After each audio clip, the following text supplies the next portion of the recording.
नमस्ते, आदाब, सत श्री अकाल। मैं इंजीनियर अरुण भदौरिया आप सभी का मेरे चैनल पे स्वागत करता हूँ। माय डियर, आज मैं बात करने जा रहा हूँ सफलता के बारे में कि एक्चुअली सफलता है क्या।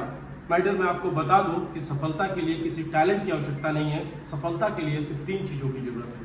वो 3 चीजें क्या है, अगर उसको अपने लाइफ में आपने इंट्रोड्यूस कर लिया तो माय डियर आपको सफल होने से कोई नहीं रोक सकता है। आप इस दुनिया के बापू बनने से आपको कोई नहीं रोक सकता है। आप डेफिनेटली सफल होंगे। सफल होने के लिए सबसे पहली चीज जो होती है, जिस भी क्षेत्र में आप हो, अगर आप एजुकेशन सेक्टर में हो, आप कॉर्पोरेट सेक्टर में हो या आप किसी भी फील्ड में हो, उस फील्ड के लिए सबसे इंपॉर्टेंट चीज रखती है, वो होती है आपकी कंटिन्यूटी। कंटिन्यूटी मतलब कि निरंतरता। अगर आप किसी भी फील्ड में है, हम लोग क्या करते हैं कि कई बार किसी फील्ड में जाते हैं, कुछ दिन उस पर मेहनत करते हैं, कुछ दिन काम करते हैं, फिर उस फील्ड को हम छोड़ के दूसरी फील्ड में अपना हाथ आजमाने लगते हैं कि नहीं भाई, अपने से इधर कुछ नहीं हो पाया है, हम दूसरे सेगमेंट में पहुंचेंगे तो हम सक्सेस हो जाएंगे। माय डियर, यहीं पे हम गलत हो जाते हैं। जिस भी सेक्टर में आप हो, उस सेक्टर में आपकी निरंतरता आपको सफल बनाने के लिए काफी होती है। माय डियर, आप जब निरंतर रहते हैं क्योंकि आपने एक प्रॉपर टाइम दिया एक सेगमेंट को, आपने एक प्रॉपर टाइम दिया एक सेगमेंट को, और उसके बाद में क्या किया आपने, अगर उससे हट गए, यानी कि इतनी देर आपने मेहनत की, फिर आप हट गए, अब दूसरे सेगमेंट में जाएंगे, आप फिर से मेहनत करेंगे, और जब आप फिर से मेहनत करेंगे तो आपका टाइम किल होगा। और वही अगर उसी सेक्टर में रहकर थोड़ी सी मेहनत और करते हैं तो आप सफलता की ओर बढ़ जाते हैं। तो माय डियर, सफल होने के लिए सबसे पहली चीज है वो है आपकी कंटिन्यूटी। दूसरी चीज क्या है? दूसरी चीज है आपका डिसिप्लिन।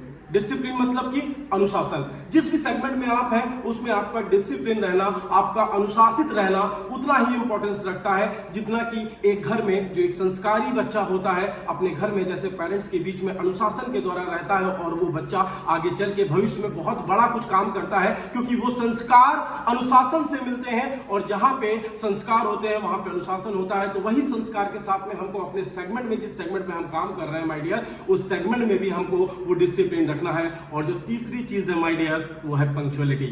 पंक्चुअलिटी मतलब कि समयबद्धता। यानी कि माय डियर, अगर मैं बात करूं समयबद्धता की, कि आप जिस सेगमेंट में काम कर रहे हो, पता चला आप 10 बजे पहुंच रहे हो, 11 बजे पहुंच रहे हो, 13 बजे पहुंच रहे हो, 18 बजे पहुंच रहे हो, ये मैंने 24 घंटे वाला टाइम लिया है सर। सोचिएगा नहीं कि 18 कैसे बचता है। तो माय डियर, आप 18 बजे 6 बजे पहुंच रहे हो, 3 बजे पहुंच रहे हो, आपका कोई टाइम नहीं है। जब आपका टाइम नहीं है कोई, तो माय डियर आपकी जो जूनियर है, आपकी जो लव लाइन है, जो आपके नीचे बंदे काम कर रहे हैं, उनका टाइम कैसे सही होगा। तो माय डियर, ये सिर्फ 3 चीजें हैं, कंटिन्यूटी, डिसिप्लिन एंड आपकी पंक्चुअलिटी। अगर इन 3 चीजों को आपने अपने सेक्टर में, अपने जीवन में उतार लिया, माय डियर, आपको सफल होने से कोई नहीं रोक सकता है। Thank you.